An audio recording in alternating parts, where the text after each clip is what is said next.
Elise Morgan, glowing in a silk dress, guides her two children into Coastal Elegance's gleaming Cresthaven restaurant, expecting a joyful family dinner.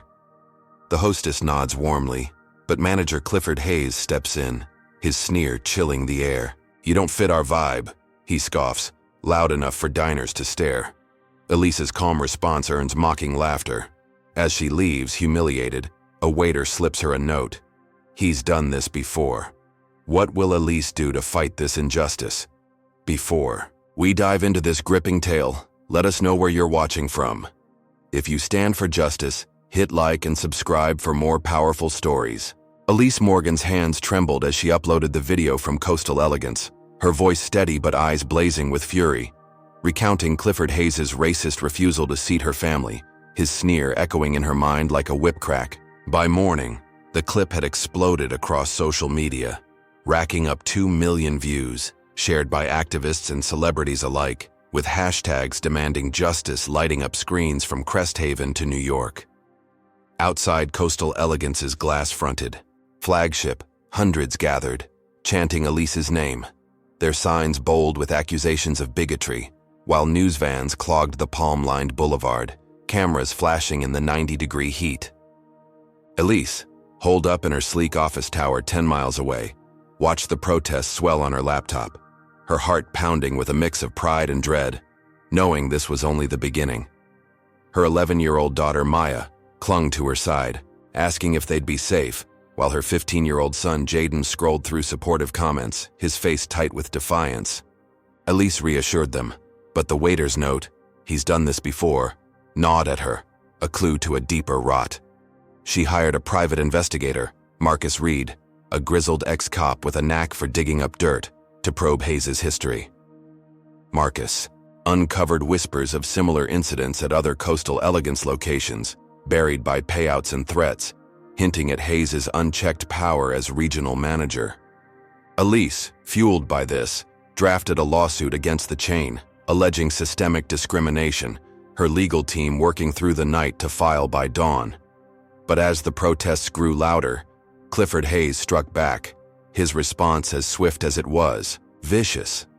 From his mahogany-paneled office, he leaked doctored security footage to a local news outlet, showing Elise raising her voice in the restaurant, carefully edited to paint her as unhinged, a troublemaker who'd stormed in to cause chaos.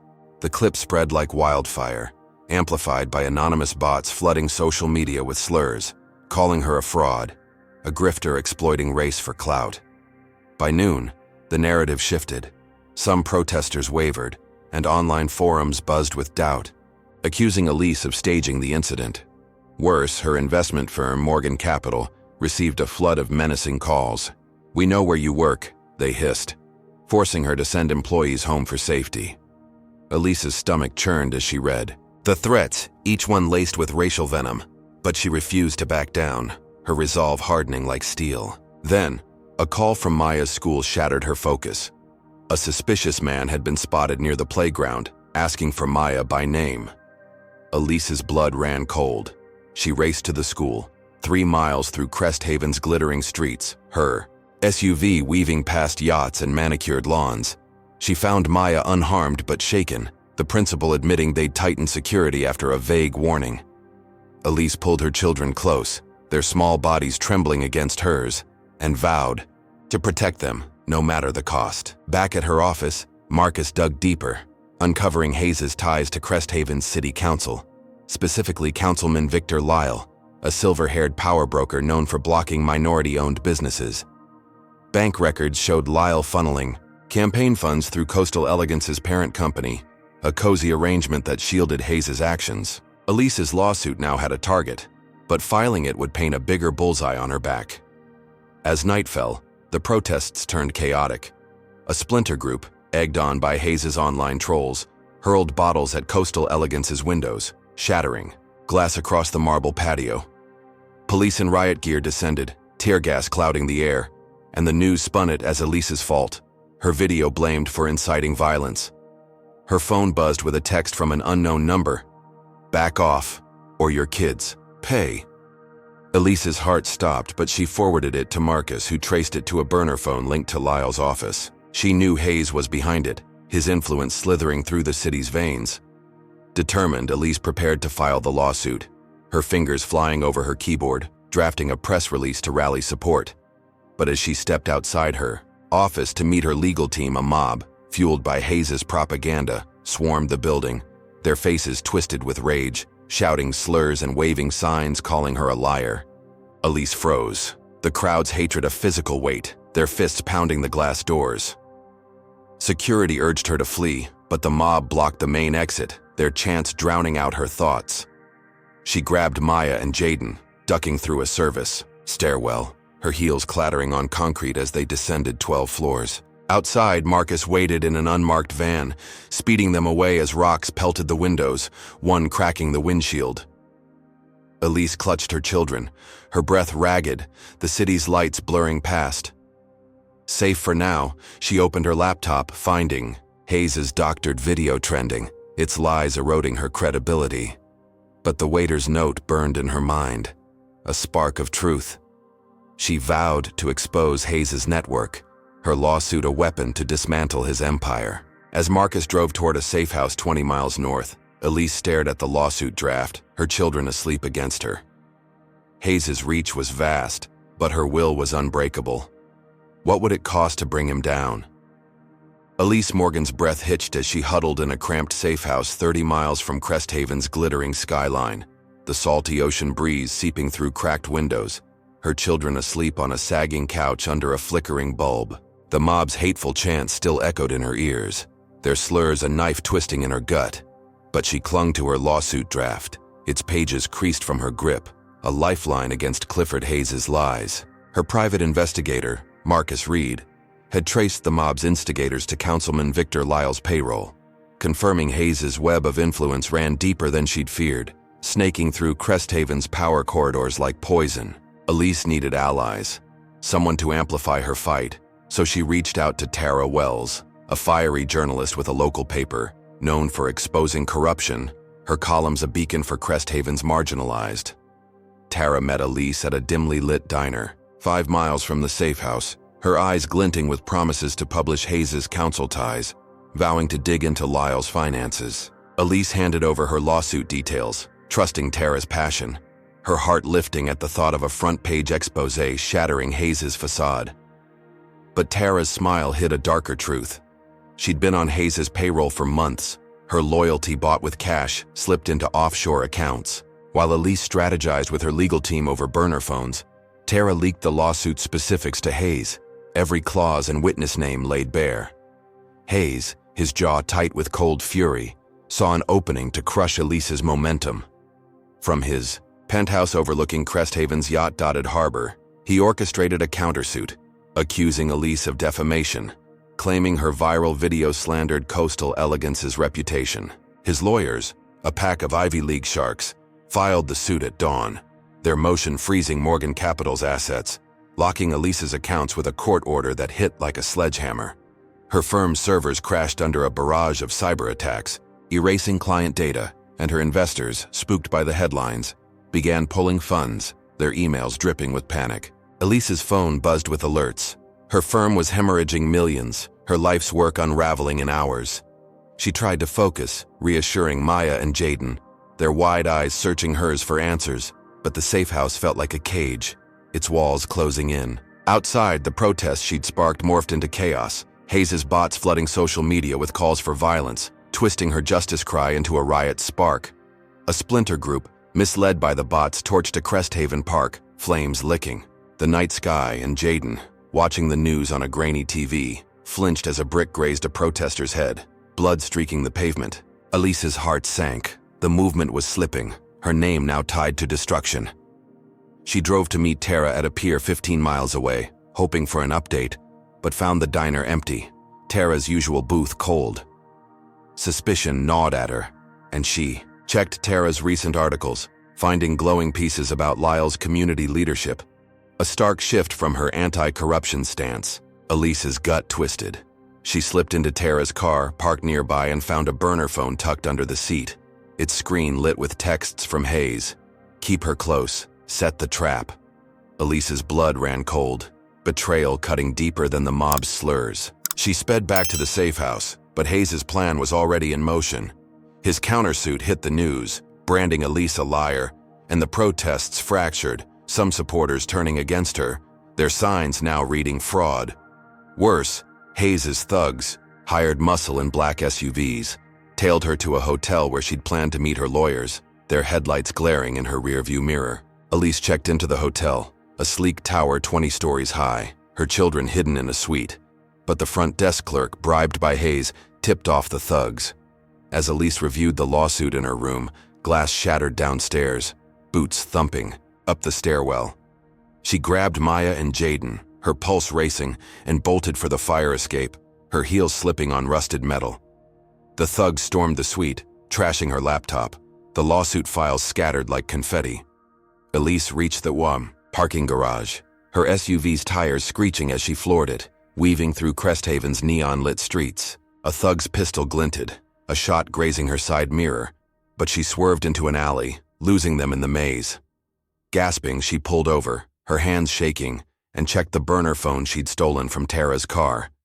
Its texts revealed Hayes' next move, a smear campaign to paint her as a criminal, with Lyle's council votes ensuring no investigation into coastal elegance. Elise's vision blurred with tears, but she wiped them away, her resolve reigniting. She sent Marcus the phone's data, urging him to dig into Lyle's bribes. The hotel raid had destroyed her evidence, but the burner phone was a new weapon, proof of Hayes' corruption. She drove to a new safe house 40 miles north, her children silent, their trust in her unwavering. As she tucked them in, Jaden whispered he believed in her, his words a spark in the dark. Elise opened her laptop, drafting a new strategy, her lawsuit now a war against Hayes' empire. The betrayal stung, but it had shown her the enemy's face. Comment number 1 if you've ever faced a betrayal that shook your trust, and let us know if you stand with Elise's fight against injustice. Hit like, subscribe, and ring the bell for more stories of courage. Can Elise rebuild her case before Hayes' next strike buries her for good? Elise Morgan's fingers flew across her laptop in a shadowed beach house 50 miles north of Cresthaven, the ocean's roar drowning out her pounding heart. As she hacked into Clifford Hayes' private email server, her tech skills honed from years of outsmarting corporate rivals. The safe house, a weathered cottage with peeling paint, smelled of salt and mildew, its windows rattling in the 80-degree night. But Elise barely noticed. Her eyes locked on the screen, Tara's burner phone beside her, its text a map to Hayes' secrets. Maya and Jaden slept fitfully on a creaky bed, their soft breaths a reminder of why she fought, their safety now a fragile thread. Marcus Reed, her investigator, had traced Hayes' email access to a vulnerability in Coastal Elegance's outdated security, and after hours of cracking encrypted files, Elise uncovered a bombshell. Hayes had bribed city health inspectors to shut down black-owned restaurants, citing fake violations, a scheme to crush competition and enrich his allies. The emails named Councilman Victor Lyle as the bagman, funneling kickbacks through shell companies, each message dripping with Hayes' arrogance as if untouchable. Elise's pulse surged. This was the evidence to reignite her fight. She uploaded the emails to a whistleblower site, her post timed for dawn, and by 7 in the morning, Cresthaven streets buzzed with renewed protests, thousands marching. Under the scorching sun, their banners demanding Hayes' arrest, their voices shaking the city's glass towers. News anchors, scrambling to keep up, aired the emails, and social media erupted. Hashtags like Justice for Elise trending worldwide, with 5 million posts in hours. Elise watched from the beach house, a flicker of hope warming her chest. But Clifford Hayes, his face a mask of cold rage in his harborside penthouse, was already plotting his next move, his fingers drumming on a crystal decanter. He'd lost ground, but his grip on Cresthaven systems was ironclad, and Elise's victory was a spark he'd snuff out. Using Lyle's influence, Hayes fabricated tax fraud charges against Morgan Capital, alleging Elise had hidden millions in offshore accounts, a lie backed by forged documents slipped to the IRS. By noon, federal agents stormed Elise's Cresthaven mansion, 8 miles from downtown, their boots trampling her hardwood floors, seizing computers and files while news helicopters hovered, broadcasting the raid live. Elise, alerted by Marcus, watched, the feed on her laptop, her stomach lurching as agents rifled through Maya's drawings, Jaden's basketball trophies, their lives exposed to the world's judgment. The raid wasn't just financial, it was personal, a public shaming meant to break her. Worse, her firm's investors, already shaken by the defamation suit, bailed en masse, their calls flooding Elise's inbox, accusing her of deceit, their trust eroded by Hayes' lies. Morgan Capital's stock plummeted, losing 70% in hours, and Elise's net worth, once $3 billion, teetered on collapse. She clutched her children, their eyes wide with fear, and promised they'd survive this, but her voice cracked, doubt creeping in. The protests, though fierce, couldn't stop the IRS, and Hayes' bot spun the raid as proof of Elise's guilt, turning supporters against her, their tweets venomous. Then, a call from Jaden's school 4 miles away reported his best friend's family had been evicted, their home owned by a Coastal Elegance subsidiary. Elise's blood boiled. She dug into Hayes' emails again, finding a chilling plan. Gentrify Crest Haven's Black District, displacing 10,000 residents for luxury condos, with Hayes and Lyle pocketing the profits. This wasn't just discrimination. It was ethnic, cleansing by economics, a vision of Crest Haven bleached of its diversity. Elise shared the gentrification plan online, her post hitting 1 million views in minutes, and the protests swelled, marchers blocking highways, their fury shaking City Hall's marble steps. But Hayes, unfazed, escalated his attack, his cruelty now a blade honed for Elise's heart. He hired a fixer, a wiry ex-con named Doyle, to torch the beach house, erasing Elise's sanctuary. As Elise worked late, emailing her legal team, a faint gasoline smell pricked her nose. She glanced outside, seeing shadows flicker across the dunes, and her instincts screamed danger. She woke Maya and Jaden, bundling them into coats, and grabbed her laptop, the burner phone tucked in her pocket. They slipped out the back, barefoot on cold sand as flames erupted, the cottage's roof collapsing in a roar of orange and black. Elise's SUV was parked 200 yards away, but Doyle's men spotted her, their flashlights cutting through the night. She sprinted, Maya's hand in hers, Jaden stumbling but keeping pace, their breaths ragged in the salty air. A gunshot cracked, grazing a nearby tree, and Elise dove behind a dune, shielding her children, her heart hammering like a drum.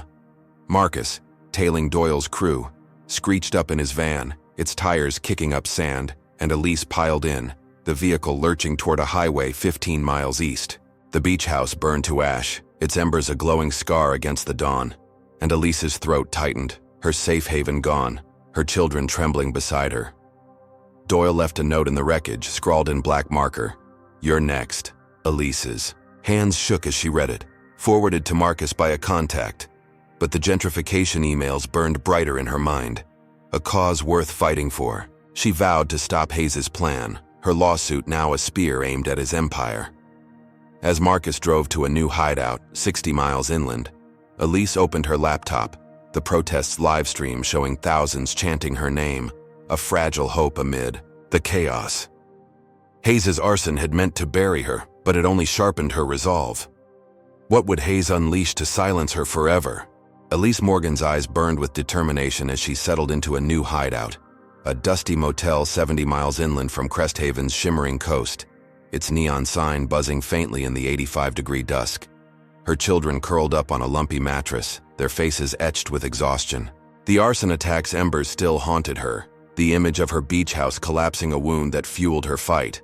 But the gentrification emails she'd leaked had shifted the tide, their truth rippling across Crest Haven like a tidal wave. Her whistleblower post, now viewed by 10 million, had forced Coastal Elegance's board into a corner, their stock plummeting 20% as sponsors fled, spooked by the public's roar. By noon, the board suspended Clifford Hayes, citing conduct concerns. His face splashed across news channels, his sneer replaced by a tight-lipped scowl as he left his penthouse, hounded by reporters. Crest Haven streets swelled with protesters, their chants echoing off skyscrapers, banners proclaiming Elise a hero, her name a rallying cry for justice. Elise watched the coverage on a cracked motel TV, her heart soaring, a rare smile breaking through her fatigue. For the first time in weeks, victory felt close. her lawsuit gaining traction as lawyers flooded her inbox with support. Maya hugged her, whispering they'd won, and Jaden, usually stoic, grinned, suggesting they celebrate. Elise, cautious but hopeful, planned a community rally at Cresthaven's Central Plaza, 5 miles from City Hall, a chance to unite the city against Hayes' empire and demand accountability for the Black District's planned erasure. She coordinated with activists, her voice steady over encrypted calls, envisioning thousands raising fists under the setting sun, their unity a shield against Hayes' lies. Marcus Reed, her investigator, scouted the plaza, ensuring security, while Elise drafted a speech, her words sharp with resolve, calling for a Cresthaven free of bigotry. The rally's announcement went viral, with 3 million RSVPs online, and local businesses donated water and sound equipment, their owners inspired by Elise's courage. As the day approached, Elise moved her family to a friend's apartment, a modest high-rise 8 miles from the plaza, its windows overlooking Cresthaven's glittering bay, a brief respite from their fugitive life. She bought Maya a new sketchbook, Jaden a basketball, small gestures to ease their fear, but the arson note, "You're next," lingered in her mind, a shadow she couldn't shake. The rally dawned bright, the plaza packed with 15,000 supporters, their voices a thunderous wave, children waving signs, elders sharing stories of Cresthaven's segregated past. Elise stepped onto the stage, her silk blazer catching the sunlight, her speech electrifying the crowd, each word a hammer striking Hayes' legacy. Cameras streamed live, her face beamed to millions, and for a moment, she felt invincible, the city hers, the fight hers to win. But Clifford Hayes, holed up in a private club 12 miles away, his suspension a mere slap, had no intention of yielding. From a leather armchair, sipping bourbon, he greenlit a plan to bury Elise, his eyes glinting with malice. Using councilman Victor Lyle's connections, Hayes planted a bomb threat at the rally, a fake call to police claiming Elise's radical supporters had rigged explosives in the plaza. The threat, timed for the rally's peak, was backed by doctored texts, leaked to the press, framing Elise as a terrorist inciting chaos. As Elise's speech hit its crescendo, sirens wailed, and SWAT teams stormed the plaza, their rifles glinting, megaphones blaring for dispersal. The crowd panicked, parents clutching children, signs trampled in the stampede, and Elise froze, her microphone slipping, her triumph unraveling. Police helicopters buzzed overhead, their spotlights blinding, and news channels cut to breaking alerts, branding Elise the mastermind of a violent plot. Hayes' bots flooded social media, their lies drowning out her speech, with hashtags accusing her of endangering lives. Elise grabbed Maya and Jaden, ushered off stage by Marcus, but a SWAT officer tackled her, cuffs snapping around her wrists, her children's screams piercing the chaos. The arrest played live, viewed by 20 million, her face pressed to the pavement, a cop's knee on her back, the plaza's hope replaced by tear gas clouds. Elise's heart shattered, her rally a trap, her hero status flipped to villain in seconds. Marcus slipped away, vowing to clear her, but the police van's doors slammed, its metal cold against her skin as it sped to a precinct 10 miles north. Inside, officers mocked her, their slurs echoing Hayes' sneer, and the booking officer, a Lyle crony, lost her paperwork, delaying her lawyer. Elise sat in a cell, its concrete walls damp, her blazer torn, her mind racing with the bomb threat's precision, Hayes' handiwork clear. The news replayed her arrest, pundits debating her guilt, and her firm's last investors bailed, Morgan Capital now a husk. Maya and Jaden, safe with Marcus, sent a message through a guard. "We love you, Mom." Elise clutched the note, her tears smudging the ink, but her resolve hardened, the rally's energy still pulsing in her veins. She knew Hayes' suspension was a mirage, his power rooted in Cresthaven's corrupt core.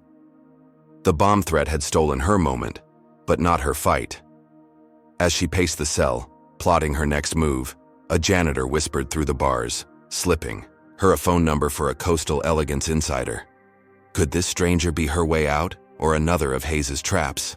Elise Morgan's wrists chafed against the cold steel cuffs in her cell, the precinct's dank air heavy with mildew, her torn blazer a grim reminder of the rally's betrayal, its cheers now a distant echo drowned by the clang of iron bars.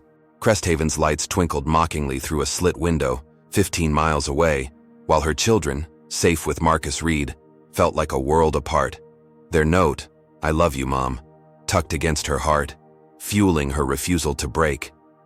The bomb threat that framed her as a terrorist replayed on a loop in her mind. Clifford Hayes' cunning a noose tightening around her life, his suspension a cruel mirage that left her caged. Days blurred into nights, the cell's concrete floor, numbing her bones, but the janitor's whispered phone number burned like a lifeline, a thread to pull her from this abyss. She memorized it, chanting the digits under her breath, and when a guard's shift change left the hallway empty, she persuaded a rookie officer, swayed by her quiet dignity, to let her make a call. The number connected to Malik Turner, a former Coastal Elegance chef fired for protesting Hayes' racism, his voice gravelly but warm, promising evidence of Hayes' financial crimes. Malik, holed up in a Cresthaven slum, had stolen ledger files before his dismissal, detailing Hayes' money laundering through Coastal Elegance's books, funds funneled to a racist conglomerate plotting to buy the chain and purge its diverse staff. Elise's pulse quickened. This was the key to dismantle Hayes' empire. Malik agreed to meet, but her call was cut short, the rookie paling as a senior officer barked orders. Back in her cell, Elise paced, her hope fragile but fierce, unaware that Hayes, sipping espresso in a private jet 9,000 feet above Cresthaven, had learned of her call through a bribed guard. His suspension hadn't dulled his wrath. He orchestrated a prison riot to silence Elise and Malik, paying inmates to stage chaos as a cover for his hired killers. The riot erupted at midnight, alarms blaring, prisoners smashing lights, the precinct plunging into darkness lit only by flickering emergency bulbs. Elise's cell door swung open, an inmate with a shiv lunging for her, his eyes glinting with Hayes' promise of cash. She dodged, her reflexes sharp, and sprinted down a smoke-filled corridor, glass crunching under her sneakers. The rookie's body slumped in a corner, a casualty of Hayes' plan. Malik, waiting in a stolen maintenance van outside, had infiltrated the precinct's chaos, guided by a guard he'd known from childhood. He found Elise choking on tear gas, her arm grazed by a stray blade, and pulled her through a service hatch, their escape a blur of shouts and gunfire. They sped 20 miles south, Cresthaven's skyline fading, but Hayes' reach was relentless. He'd hired mercenaries, ex-military in black tactical gear to hunt them, their SUVs roaring through the night, tracking Malik's van via a GPS planted by the bribed guard. Elise and Malik reached a fishing village, its docks lined with rusted boats, the air thick with seaweed and diesel. Malik handed her the ledger files, their pages dense with numbers tying Hayes to the conglomerate, a deal to sell Coastal Elegance for $200 million, cementing a racist stranglehold on Cresthaven's economy. Elise's hands shook as she scanned them, her mind racing with plans to leak the files. But a mercenary spotlight swept the docks, tires screeching as 3 SUVs boxed them in. Malik shoved the files into Elise's backpack, urging her to run, but a sniper's bullet caught his shoulder, blood soaking his shirt as he collapsed behind a crate. Elise froze, her breath hitching, but Malik's eyes locked on hers, his nod a silent command to fight. She sprinted toward a pier, her sneakers pounding splintered wood, and dove into a skiff, its motor sputtering to life as she gunned it across the bay, mercenaries' bullets plinking the water. Her heart pounded, Malik's sacrifice a weight she couldn't bear, but the ledger files were her weapon, Hayes' downfall in her hands. The skiff reached a rocky cove 15 miles away, its hull scraping sand, and Elise hid in a cave, the files clutched tight, her clothes soaked, her body trembling in the 60-degree chill. Marcus, tracking her via a burner phone, found her at dawn, his van hidden in pines, and confirmed Malik was alive, smuggled to a hospital by village fishermen. Elise's relief was fleeting. The ledger files revealed Hayes' conglomerate planned to displace Cresthaven's Black District, linking back to the gentrification emails, a vision of erasure now backed by corporate muscle. She vowed to leak the files, her lawsuit a fading dream, replaced by a war to save her city. As Marcus drove to a new safe house, 80 miles east, Elise opened her laptop, the files a beacon in the dark. But Hayes' mercenaries were closing in, their drones buzzing overhead. Comment number 1 if you believe Elise's courage can topple a corrupt empire, or if you've ever risked everything for justice. Hit like, subscribe, and ring the bell for more tales of unbreakable spirits. Will Elise's desperate gamble expose Hayes, or lead her straight into his deadliest trap? Elise Morgan's hands trembled as she crouched in a ramshackle safe house 90 miles east of Cresthaven, the air thick with dust and the faint hum of crickets in the 70-degree night. Her laptop glowing with the ledger files Malik had risked. His life to secure, their numbers a roadmap to Clifford Hayes' corruption. Maya and Jaden slept on a threadbare rug, their soft snores a fragile anchor, while Marcus Reed, his face haggard from sleepless nights, guarded the door, his pistol glinting in the moonlight. The fishing village escape still haunted Elise. Malik's bloodied shoulder a scar on her conscience, but the files burned brighter, detailing Hayes' plan to sell Coastal Elegance for $200 million to a racist conglomerate, a deal to erase Cresthaven's diversity. Elise, her resolve steel, uploaded the contract to a major news outlet's server, her encrypted message timed for sunrise, bypassing Hayes' media allies. By 8 in the morning, the story broke. Headlines screaming of Hayes' money laundering, the conglomerate's hate-fueled agenda splashed across screens, viewed by 15 million in hours. Cresthaven streets erupted, protesters flooding downtown, their chants shaking the city's steel and glass heart, blocking bridges and stranding yachts in the harbor.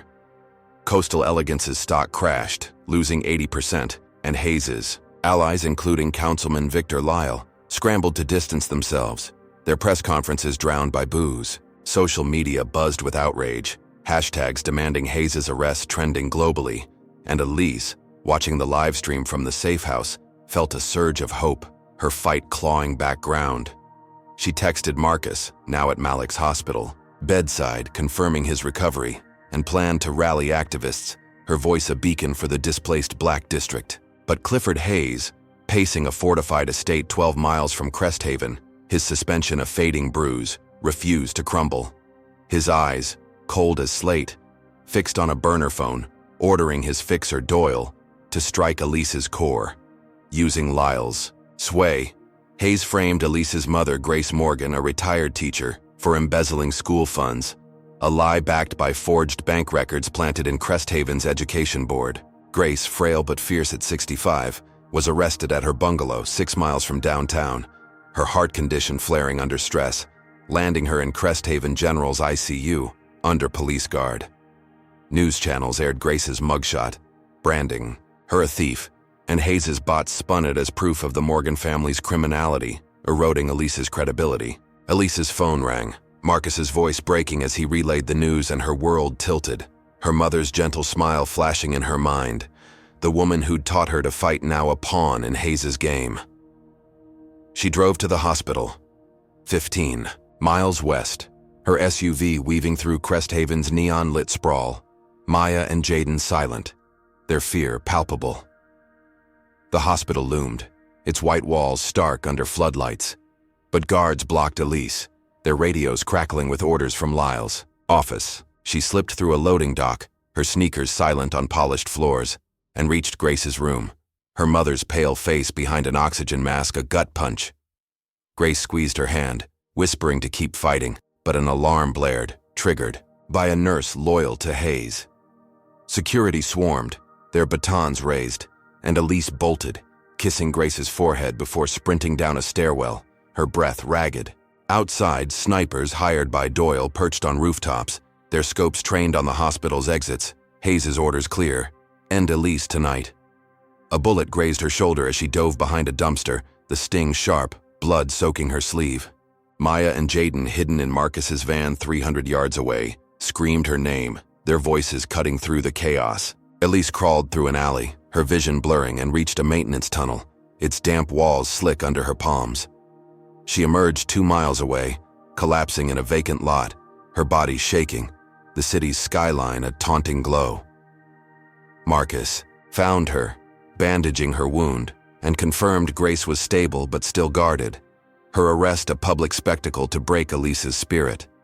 The ledger leak had shaken Hayes' empire, but his counterattack was personal, targeting Grace to crush Elise's soul. Social media turned vicious, trolls calling Elise a danger to her own family, and protesters wavered, some blaming her for the city's unrest.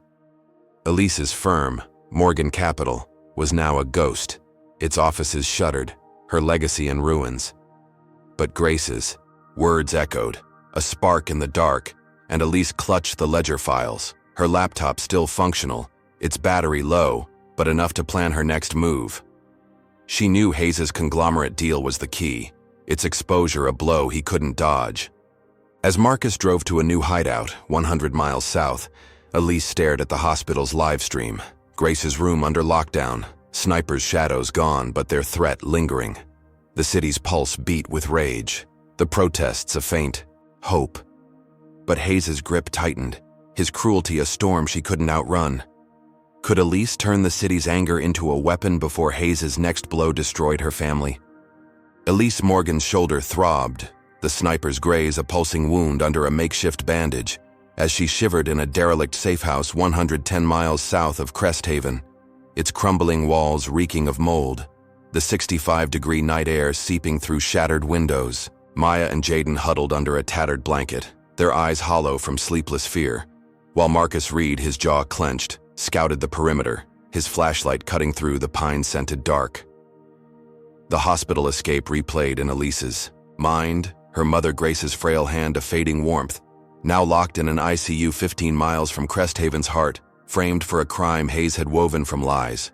The ledger files, still clutched in her backpack, had shaken Hayes's empire, but his counterattack, arresting Grace, had torn Elise's soul, her family's safety, a threadbare shield against his wrath.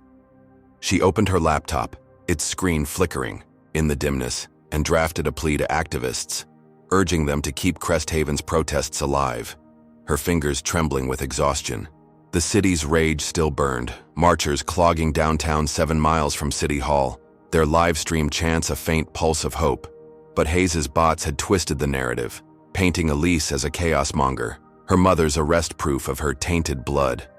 Morgan Capital was a memory, its offices boarded up, her $3 billion legacy dust, and social media turned vicious, trolls spewing slurs, some protesters abandoning her cause, their faith eroded by Hayes's lies. Elise's heart sank, but Grace's whispered words, "Keep fighting," ignited a spark, her resolve a flickering flame. She planned to leak more files, targeting Hayes's conglomerate deal, but her safehouse wasn't safe. Clifford Hayes, sequestered in a fortified bunker 8 miles from Cresthaven, his suspension a hollow punishment, had bribed an FBI agent to track Elise's digital footprint, her laptop signal a beacon for his fixer, Doyle. Hayes's plan was surgical: capture Elise, break her spirit, and bury her fight forever. As Elise typed, a low hum broke the silence. Drones, their red eyes blinking in the night, circling the safehouse like vultures. Marcus shouted a warning, but Doyle's mercenaries clad in black tactical gear breached the walls, their flashbangs exploding in bursts of white-hot light. Elise grabbed Maya and Jaden, sprinting for a back exit, but a mercenary's boot caught, her ribs slamming her to the floor, her laptop skidding across splintered wood. The children screamed, dragged to Marcus's van by a loyal activist, but Elise was zip-tied, a hood yanked over her head, her world plunging into suffocating black. The mercenaries hauled her to an off-grid warehouse 90 miles west, its rusted beams dripping with condensation, the air thick with oil and despair. Hayes, his voice a venomous hiss, emerged from the shadows, his tailored suit a stark contrast to the filth. He'd bribed the FBI to suppress her case, ensuring no investigation into coastal elegance, his empire shielded by federal complicity. Hayes's torture began, not with fists but with precision.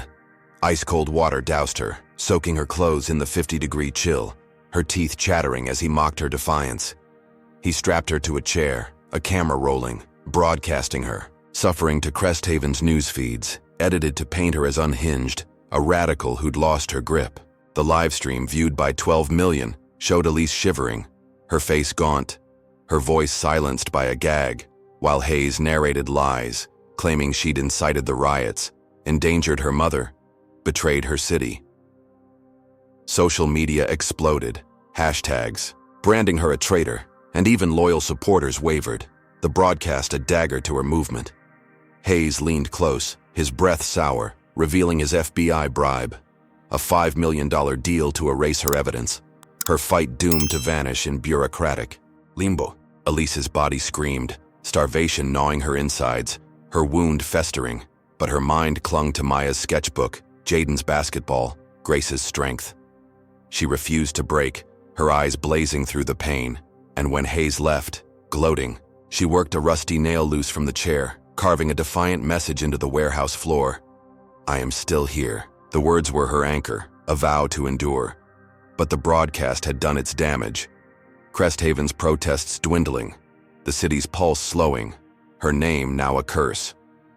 Hayes's mercenaries patrolled the warehouse, their radios crackling with orders to dispose of her if she resisted. And Elise's strength waned, her body battered, her hope a fragile ember. The FBI's betrayal was a gut punch, systemic racism woven into the nation's core, Hayes's power a hydra she couldn't slay. She thought of Marcus, protecting her children, and the ledger files hidden in her backpack now in mercenary hands. The safehouse breach had stripped her resources, the broadcast her dignity, and Hayes's voice echoed, promising her family was next. Elise's tears fell, soaking the carved words, but her fingers tightened around the nail, her will unbroken. As a mercenary's boots approached, a distant clatter hinted at rescue or another trap. Would Elise's carved defiance outlast Hayes's cruelty, or had her fight finally reached its end? Elise Morgan's body ached, her carved defiance, "I am still here," etched into the warehouse floor, a faint pulse of resistance as her strength ebbed in the frigid 50-degree darkness, the oily stench of Clifford Hayes's torture den clinging to her soaked clothes, her wrists raw from zip ties. The broadcast of her suffering, viewed by 12 million, had fractured Cresthaven's protests, her name now a slur on social media. Her mother, Grace, still caged in a hospital 15 miles away, and her children, Maya and Jaden, hidden with Marcus Reed, a fading hope in her heart. The mercenaries' boots echoed, their radios crackling with Hayes's orders, his FBI bribe a death sentence sealing her fate. But a distant clatter sparked a flicker of life, the sound of salvation or another trap. Carla Ruiz, a rogue FBI agent, her badge tarnished by years of fighting corruption, slipped into the warehouse, her silhouette sharp against the rusted beams. Her disgust for Hayes's bought feds outweighing her fear. Carla, tipped off by a whistleblower who'd seen Elise's broadcast, cut her bonds with a knife, her whisper urgent. "Move. They're coming." Elise staggered, her legs numb, but Carla's grip was iron, pulling her through a maze of crates, past snoring guards, to a ventilation shaft 200 yards from the main entrance. They crawled, the metal scraping Elise's wounded shoulder, her breath ragged in the claustrophobic dark, emerging in a pine grove 90 miles west of Cresthaven, where Carla's unmarked sedan waited, its engine humming. Elise clutched her backpack, the ledger files miraculously untouched, and Carla revealed her find. Financial records tying Hayes to a hate group, funneled through Coastal Elegance's offshore accounts, a $500 million slush fund for racist campaigns nationwide. Elise's mind raced, the records a dynamite charge to blow Hayes's empire apart, and she synced them to a cloud drive, her fingers trembling on Carla's burner phone, the signal faint, but enough. Carla drove, weaving through back roads, the 70-degree dawn painting the hills gold, and Elise, her voice hoarse, vowed to leak the records, her fight reborn. But Hayes, monitoring from his bunker 8 miles from Cresthaven, his tailored suit rumpled, sensed the breach, his bribed agent reporting Carla's defection. Furious, he unleashed his deadliest play, targeting Elise's heart.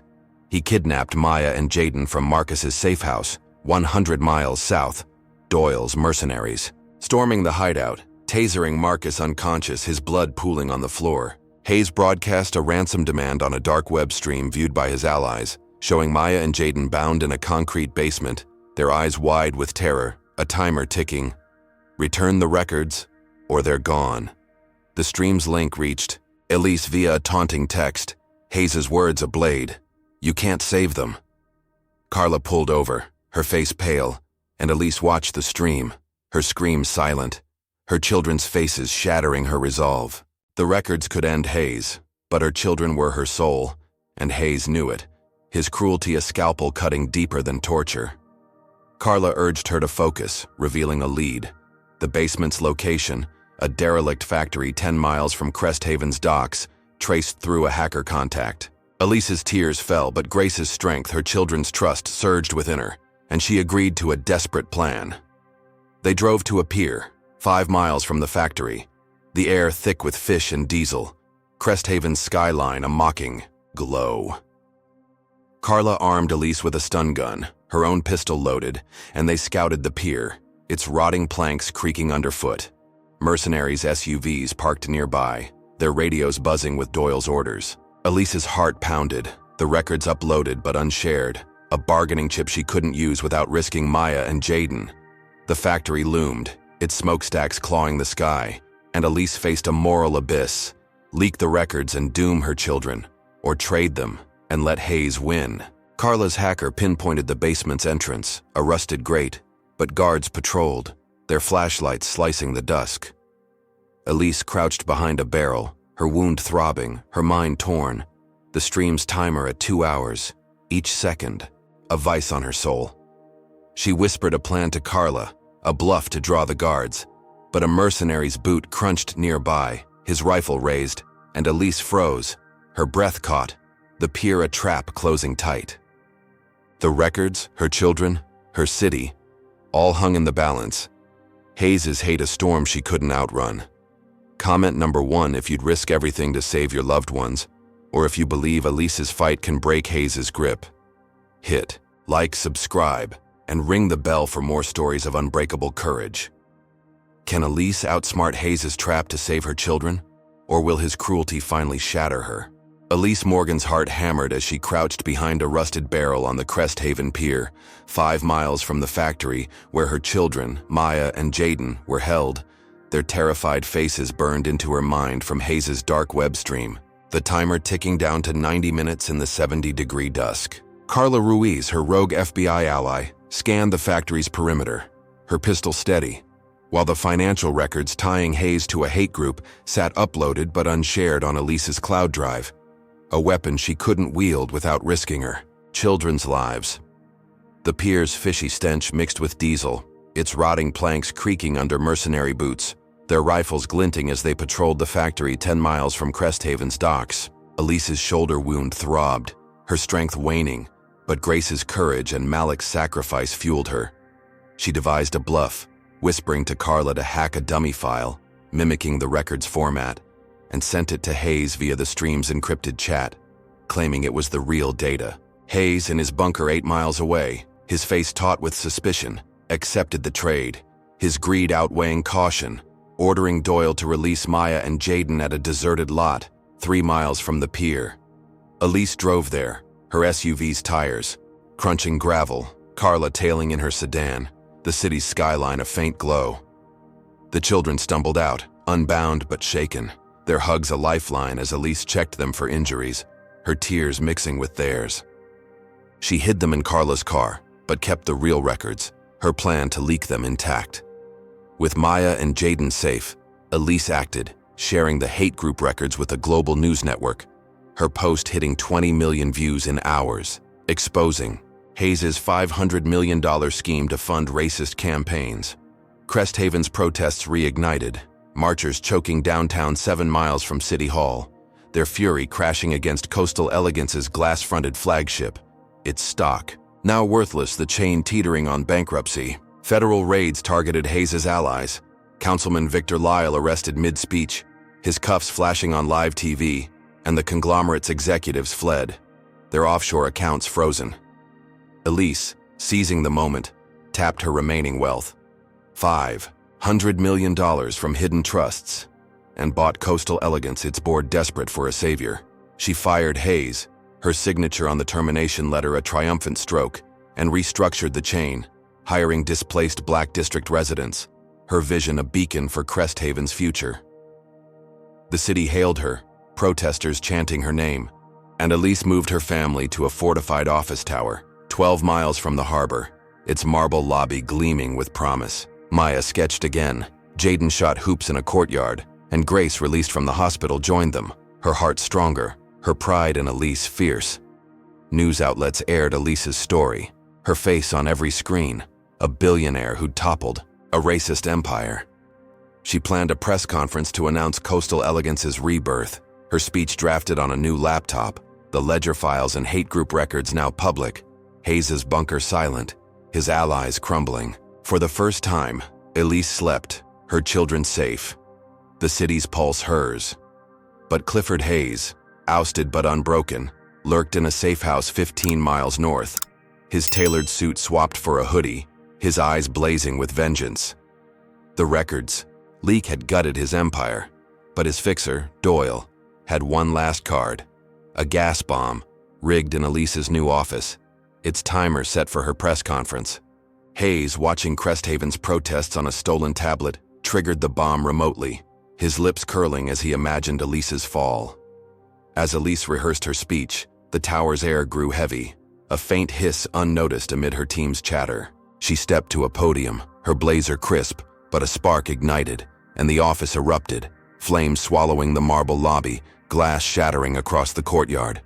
Elise dove for cover, but the blast threw her against a wall, her head cracking. Concrete. Debris pinning her legs, her lungs choking on acrid smoke. Maya and Jaden in a safe room screamed her name, their voices drowned by sirens while Grace on a lower floor was evacuated, her cries for Elise lost in the chaos. Carla, outside, radioed for help, but the tower collapsed inward, its steel, groaning, burying Elise under rubble, her laptop sparking beside her, the record's triumph erased in flames. Hayes's bomb, a $500,000 prototype, had struck with surgical precision, its gas-clouding news feeds, framing Elise's team as careless with equipment. Social media turned, some calling her reckless, her victory tainted. By the explosion's toll, 3 staff injured, the tower a ruin. Elise's breath slowed, her body trapped, the 60-degree rubble cold against her skin, her children's faces her only light. She clutched a shard of glass, carving a vow into a broken beam. Not over. Marcus, searching the wreckage, found her backpack, the cloud drive intact, but Elise was gone, her fate a question mark. Hayes, watching the news, toasted his strike, believing her dead, his empire's corpse avenged. But Elise's pulse, faint, beat on, her will a fire no bomb could snuff. Could her vow outlive the rubble, or had Hayes's final trap claimed her at last? Elise Morgan's breath rasped, her body pinned under jagged rubble in the smoldering ruins of her Cresthaven office tower, 12 miles from the harbor, the 60-degree air thick with ash. Her vow, not over, carved into a beam, a pulse of defiance against the gas bomb Clifford Hayes had detonated to bury her triumph. Maya and Jaden, safe in a fortified room, their cries faint through the wreckage, and Grace, evacuated with staff, were her anchors, while the hate group records, preserved in her cloud drive, burned in her mind, a weapon yet to be fully unleashed. Pain seared her legs, debris crushing her knees, but Elise clawed at the rubble, her fingers bleeding, the shard of glass from her vow now a tool, prying at concrete until a crack of light broke through. She shoved, her shoulder wound screaming, and crawled free, gasping in the dawn 70-degree haze, her blazer shredded, her body battered but alive. Marcus Reed, scouring the wreckage 300 yards away, spotted her, his shout hoarse as he pulled her to his van, bandaging her cuts, the cloud drive intact in her backpack, a miracle amid the chaos. Carla Ruiz, her rogue FBI ally, radioed, from a safe house 15 miles north, tracking Hayes to a private yacht docked at a marina 7 miles from Cresthaven's skyline, his last refuge as federal raids gutted his allies. Elise's vision blurred, but her children's faces, Grace's strength and Malik's sacrifice drove her forward. The record's exposure, 20 million views and counting, fueling Cresthaven's protests, marchers now 10,000 strong, their chants shaking the city's core. She knew Hayes's confession was the final blow, a truth to shatter his empire for good. Marcus drove to the marina, weaving through palm-lined roads, the air salty and sharp, while Elise, her voice raw, synced her phone to the cloud drive, ready to livestream. The yacht, a gleaming 200-foot beast, bobbed under sodium lights, its deck patrolled by Doyle's mercenaries, their rifles glinting. Hayes' last stand, a fortress on water. Carla scouted the docks, her pistol hidden, and confirmed Hayes was aboard, his burner phone active, plotting a flight to a non-extradition haven. Elise, limping but unyielding, slipped onto the yacht via a maintenance ladder, her stun gun from the pier raid clutched tight, her heart pounding as waves lapped the hull. She crept through polished corridors, teak walls gleaming, the yacht's hum masking her steps, and found Hayes in a stateroom, his suit rumpled, a glass of scotch in hand, his face a mask of rage. He lunged, but Elise dodged, her stun gun sparking his arm, dropping him to his knees, his curses drowned by her fury.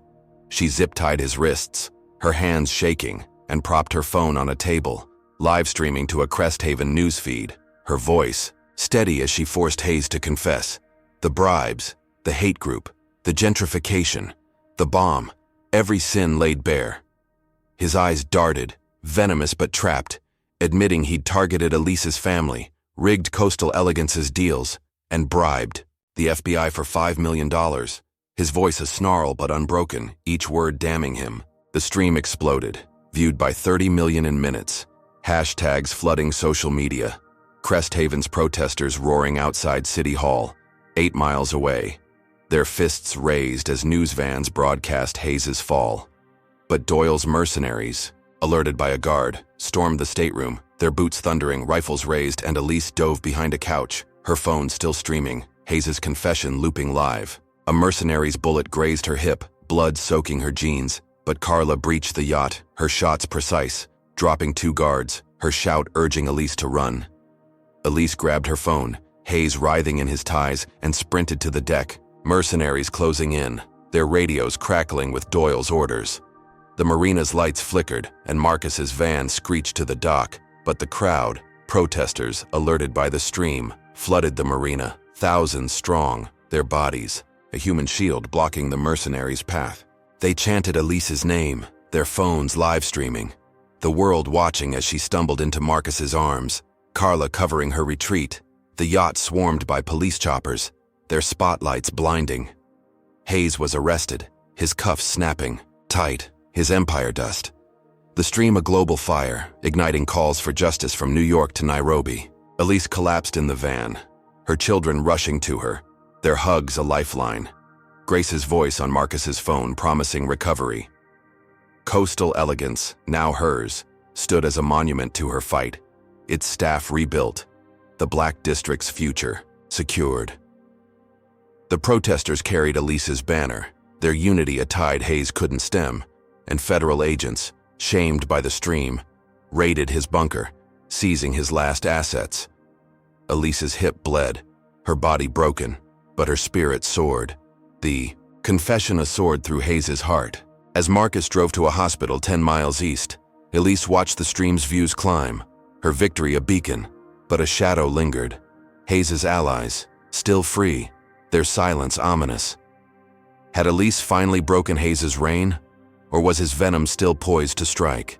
Elise Morgan's hip burned, the mercenary's bullet a searing reminder of the yacht showdown, as she rested in a hospital bed 10 miles east of Cresthaven, the 75-degree morning sun filtering through sterile curtains, her children, Maya and Jaden, curled beside her, their warmth a fragile shield against the storm she'd unleashed. Clifford Hayes' live-streamed confession, viewed by 30 million, had ignited Cresthaven's protests, their chants echoing 7 miles from City Hall, and federal agents had cuffed him, his empire shattered. Coastal Elegance now Elise's, its Black District hires a testament to her fight. Grace, recovering in a nearby room, squeezed Elise's hand, her pride a quiet fire, while Marcus Reed and Carla Ruiz guarded the ward, their eyes scanning for threats. The hate group records, still rippling, sparking global outrage. Elise's phone buzzed with messages, activists hailing her as Cresthaven's savior, her rebuilt firm, Morgan Capital, poised to rise from its ashes, backed by new investors inspired by her stand. She watched news feeds, Hayes' mugshot plastered. Across screens, his tailored suit swapped for an orange jumpsuit, his sneer gone, and for a moment, she believed the war was won. Her family safe, her city hers. Coastal Elegance's flagship 8 miles away flew a new banner, its staff diverse, The Black District's gentrification halted, her vision taking root. Elise planned a community center opening, a symbol of renewal, her speech already forming, words of unity to heal Cresthaven's scars.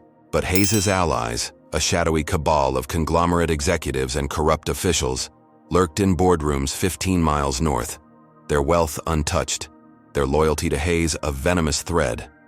Led by Victor Lyle's protege, Councilwoman Diane Voss, they struck with surgical precision, hacking the newsfeed servers to erase Hayes's confession, replacing it with a doctored clip framing Elise as the aggressor. Her stun gun attack on the yacht spun as unprovoked. The deletion, executed in hours, wiped the stream from archives, and Voss's legal team, armed with $3 million in bribes, secured Hayes's release. A judge, bought by the conglomerate, dismissing charges for lack of evidence. Hayes walked free, his smirk back, slipping into a safe house 20 miles west, his allies shielding him as he plotted anew. News channels, swayed by Voss's PR machine, aired the doctored clip, viewed by 40 million, branding Elise a liar, her victory a mirage. Social media turned feral, trolls reigniting slurs, and Cresthaven's protests fractured, some marchers turning on Elise, their signs now accusing her of fraud. Morgan Capital's investors fled, their emails citing instability, and the firm collapsed, its accounts frozen. Elise's $500 million buyout of Coastal Elegance now a debt she couldn't pay. The community center project stalled, its funding yanked, and Elise's name, once a beacon, became a curse, her family's safety unraveling. Worse, Hayes's allies deployed drones, military-grade and silent, to hunt Elise, their cameras locking. On her hospital room, a red laser dot flickering on her window. Carla spotted the drones, her shout jolting Elise, and Marcus yanked the curtain shut. But the hospital's power cut, plunging the ward into darkness, alarms silenced by a hacker's code. Elise grabbed Maya and Jaden, her hips screaming as she limped to a stairwell. Grace wheeled behind by a nurse, their breaths sharp in the chaos. Drones buzzed outside, their propellers a low hum, firing tranquilizer darts through shattered glass, one grazing Marcus's arm, his body slumping. Elise reached the basement, her family piling into Carla's sedan, its tires screeching as they sped 15 miles south, drones tailing, their lasers painting the car.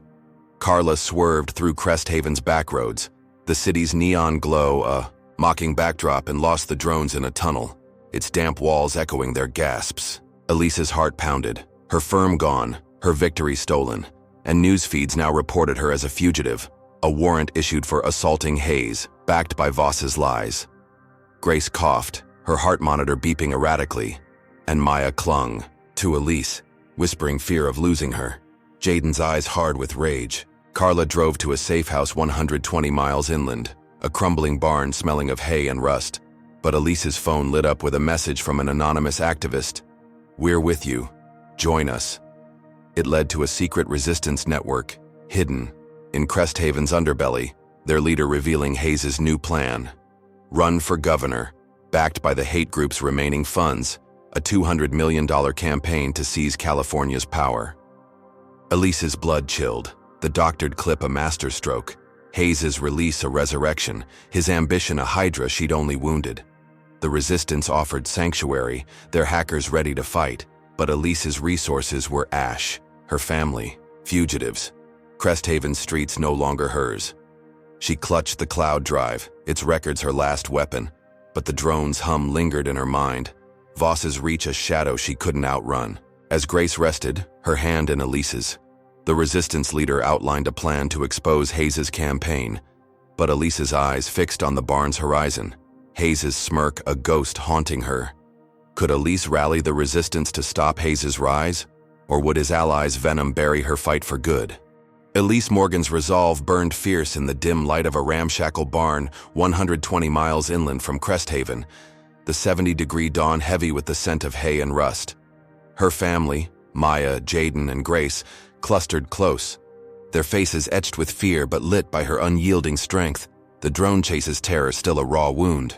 The resistance network's safe house, its walls patched with corrugated tin, hummed with urgency, hackers tapping keyboards, activists plotting, their anonymous message, "We're with you. now a lifeline against Clifford Hayes' resurgent venom. Hayes, freed by his allies' doctored clip, was poised to run for governor. His $200 million campaign, backed by a hate group's remnants, a dark bid to seize California's soul, his smirk haunting Elise as she clutched the cloud drive, its hate group records her last weapon. Morgan Capital was ash, Coastal Elegance's debts mounting, and Elise's fugitive status, broadcast to 40 million, had turned Cresthaven's streets against her, the city's protests a fading echo 7 miles from City Hall. But the resistance leader, a wiry coder named Lena, revealed a plan. A nationwide boycott of Hayes' backers, targeting their corporate sponsors, a digital strike to cripple his campaign. Elise, her hip bandaged, her shoulder scarred, took the helm, her voice steady as she rallied the network, her laptop syncing with their servers, her strategy a blaze of precision. She leaked the record's final details. Hayes' hate group ties his bribes, his gentrification plot, to global platforms, her post hitting 50 million views in hours, hashtags flooding social media, from Los Angeles to London. The boycott launched at noon, millions shunning the conglomerate's brands, their stocks crashing 60%, stores shuttered, Cresthaven's harbor empty of their ships, its skyline a silent witness to the uprising. Protesters returned, 20,000 strong, marching from the Black District to City Hall, 8 miles apart. Their banners bold, Elise's name reborn as a clarion call. Federal agents, shamed by global outrage, reopened Hayes' case, their raids sweeping his safe house 20 miles west, his burner phone seized, his campaign coffers frozen. Hayes, cornered, fled to a rural compound 15 miles north, but the resistance's hackers traced him, their drones, repurposed from the chase, pinpointing his hideout. Agents stormed it, Hayes' cuffs snapping tight, his rearrest aired, live, viewed by 60 million, his governor's dream dust, his hate group dismantled, its leaders indicted. Elise watched from the barn, her family's cheers a fragile joy, Grace's hand steadying hers, Maya sketching the march, Jaden's eyes bright with pride. Coastal Elegance thrived under Elise's leadership, its flagship, 10 miles from the harbor, now a hub for the Black District, its staff a mosaic of Cresthaven's diversity, the gentrification plan buried. Elise rebuilt Morgan Capital, new investors, moved by her stand, pouring in $300 million, her firm rising from ruin. She planned a community center opening, a rebuilt monument to the displaced, its steel frame gleaming 5 miles from downtown, and drafted a speech, her words a vow to heal Cresthaven's wounds. The day arrived, the center's ribbon cut under a 90-degree sun. Thousands gathered, their applause thunderous, Elise's voice soaring, a digital monument to racism's victims unveiled online, viewed by 2 billion, its code a gift from Lena's hackers, etching survivors' names into cyberspace. News feeds hailed Elise, her face a global icon, from Tokyo to Johannesburg, her fight a spark for justice worldwide. Maya and Jaden stood beside her, Grace beaming, Marcus and Carla. In the crowd, their sacrifices honored. Malik's recovery a quiet triumph. Cresthaven streets pulsed with hope, the Black District thriving, its homes secure. City Hall's council purged of Lyle's cronies.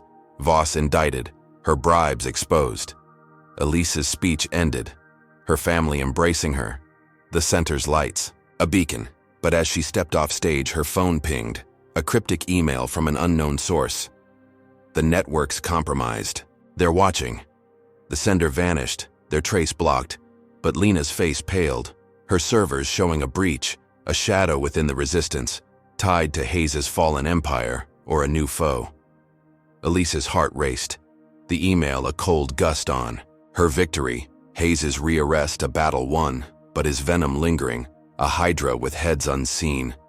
She clutched the cloud drive, its records now lore, and scanned the crowd, their cheers a shield, but the email's warning gnawed, a hint of battles unborn. Grace squeezed her shoulder, whispering strength, and Elise vowed to protect her city, her family, her legacy, the center's steel a mirror of her spine. The digital monument glowed, its names a litany of resilience, and Cresthaven's skyline, 15 miles away, stood tall, a canvas for her fight. The email's shadow loomed, a new enemy stirring, but Elise's spirit, unbroken, burned brighter, her war far from over. What darkness waited in the Resistance's heart, and could Elise's fire outshine it? Elise Morgan's journey and restaurant manager refuses black family a table, they buy the chain, unveils profound truths about resilience and systemic racism. Her battle against Clifford Hayes's bigotry, from a humiliating restaurant, refusal to a citywide fight, teaches us that courage can shift tides. Elise faced relentless injustices, smear campaigns, arson, torture, and her family's endangerment. Yet her unyielding spirit transformed pain into power, buying coastal elegance and saving Cresthaven's Black District. This story shows that systemic racism, woven into institutions like media and law, thrives on silence. But one voice, amplified by truth, can spark global change. Elise's near victories, crushed by Hayes's counterattacks, highlight the enemy's tenacity, yet her persistence, carving defiance in a warehouse, live-streaming Hayes's confession, proves that setbacks are not defeats. Her alliance with Carla and the Resistance Network underscores the strength of collective action, as millions boycotted Hayes's backers, toppling his empire. The cryptic email at the end warns that racism's roots run deep, urging vigilance. Elise's triumph, rebuilding her firm and unveiling a digital monument, inspires us to confront injustice head-on, no matter the cost. Her story calls us to examine our communities, challenge bias, and amplify marginalized voices. Resilience, unity, and truth are weapons against oppression, and Elise's fire reminds us to never surrender, even when the fight feels lost. What's the lesson here? Stand tall, fight smart, and build anew. Comment number 1 if you faced injustice and kept fighting, or if Elise's courage inspires you to act.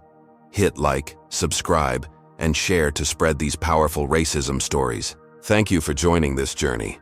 May you find strength to challenge hate in your world. How will you fight for justice in your community?